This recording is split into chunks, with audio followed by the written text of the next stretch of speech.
Сәлем достар, менің каналыма қош келдіңіздер. Бүгін сіздермен бір қамырдан екі түрлі нан пісіретін боламыз.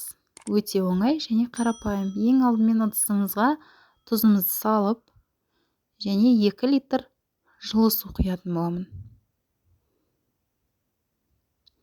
Енді дрожжымды салып, 20 секундқа қойып қоямын. Және запасқа 1 литр суды, жылы су дайындап қоямын. 20 секундтан кейін біздің осы дрожжымыз төмен қарай түсетін болады. Оны араластырып, онымен қосып, өте жұмсақ, қолға жабысқақ қамыр илейтін боламын.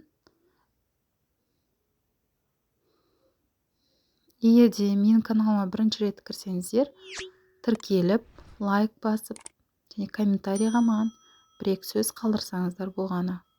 Бұл рецепті менің анам дайындайтын. Кішкентай кезімізде бауырсақ сұрағанымызда тез-тез жылдам ашыған қамырдан осыны нандар екі түрлі қылып пісіретін.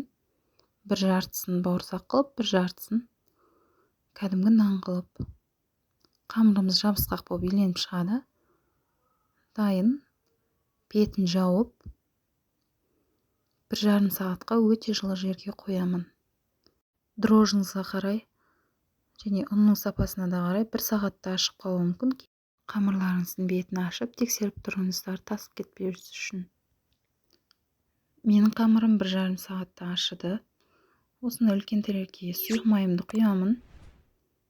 Ашыған қамырымнан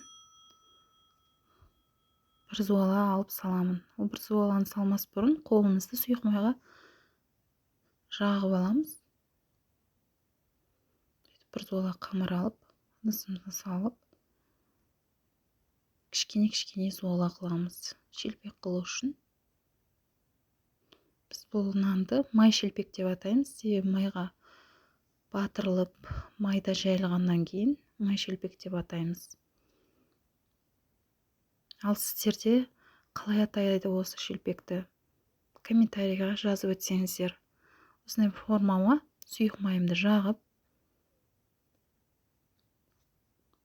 нанымды салып, бір үлкен зуала нанды салып, духовкада пісіретін боламын. 200 градуста 30 минут пісіремін. Әсел пеште.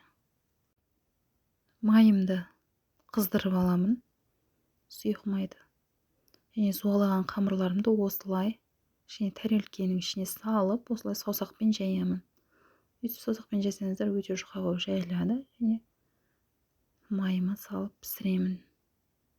Мен осы ыдысыма 3 шелпектен кететін болғандықтан 3-еуін саламын бірден. Бұл шелпек өте жылдам әрі тез піседі. Әсел пеште, мысалы мен жарты сағатта наным пісетін болса, бұл 15 минутта пісіп қалады. Және мен бүгін көп қып пісіремін. Үйде адам көп болғаннан кейін. Мысалы ойда жоқта нан ашытып қойсаңыз, үйіңізге қонақ келіп қалса, осылай жылдам шайға жаңадан нан пісіріп қойсаңыздар өте керемет болады. Осындай екі бетінен қызартып пісіреміз. Шикі болмайды арасы, өте жұмсақ болады піскенде. Қарапайым әрі оңай тәсілі шелпек пісірудің. Бір ғана ашытылған қамырдан екі түрлі нан пісірген. Өте ерекше болады. Балаларым да ұнатады, ыстықтай жейді ол. Және жылыдай мен үйдегілерге бірінші шай беремін. Сіздер де пісіріп көріңіздер. Сіздерде де дәл осындай шелпектер шығады. Егерде видеодағыдай жасасаңыздар, нан пісейін деп қалды. Мен осындай бір үлкен тарелке нан пісірдім. Мына жерде енді өте көп. Бізде үйде адам көп болғаннан кейін көп пісірдім. Осындай жұмсақ әрі дәмді. Әсел пештегі наным да пісті.